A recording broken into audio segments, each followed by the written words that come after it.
प्यारे दोस्तों, गांव में एक बड़ा जमींदार रहता था। अल्लाह ने उसे बहुत सी जमीन, बड़े बड़े मकान और बाग दिए थे, जहां हर तरह के फल अपने अपने मौसम में पैदा होते थे। गाय और भैंसों के अलावा उसके पास एक अच्छी नस्ल का बैल और अरबी गधा भी था। बैल से खेतों में हल चलाने का काम लिया जाता और गधे पर सवार होकर जमींदार इधर उधर सैर के लिए निकल जाता। एक बार उसके पास कहीं से घूमता फिरता एक फकीर आ गया। जमींदार एक दयालु इंसान था।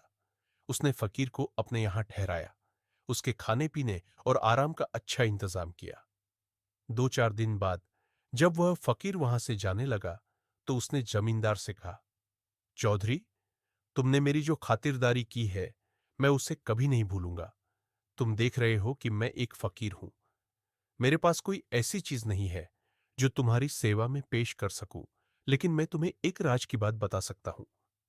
जमींदार ने उत्सुकता से पूछा, वो क्या बात है बाबा? फकीर ने कहा, तुम्हारा बैल और गधा दोनों तुम्हारे काम के साथी है, लेकिन इन दोनों में एक खास बात है। बैल दिन भर खेतों में हल चलाता है, कड़ी मेहनत करता है, मगर उसे सूखी घास और साधारण चारा दिया जाता है। वहीं गधा, जो सिर्फ तुम्हें सैर के लिए ले जाता है, उसे नरम नरम रोटियां और दाने मिलते हैं। अगर तुम चाहते हो कि बैल खुश रहे और तुम्हारे खेतों में अच्छी फसल हो, तो बैल के साथ भी इंसाफ करो और उसे भी अच्छा खाना दो। जमींदार को फकीर की बात बहुत पसंद आई। उसने फकीर को इज्जत के साथ विदा किया और बैल के लिए भी अच्छे चारे और दाने का इंतजाम किया। बैल खुश होकर और ज्यादा मेहनत से हल चलाने लगा। खेतों में जबरदस्त फसल होने लगी। जमींदार की दौलत में भी इजाफा हुआ।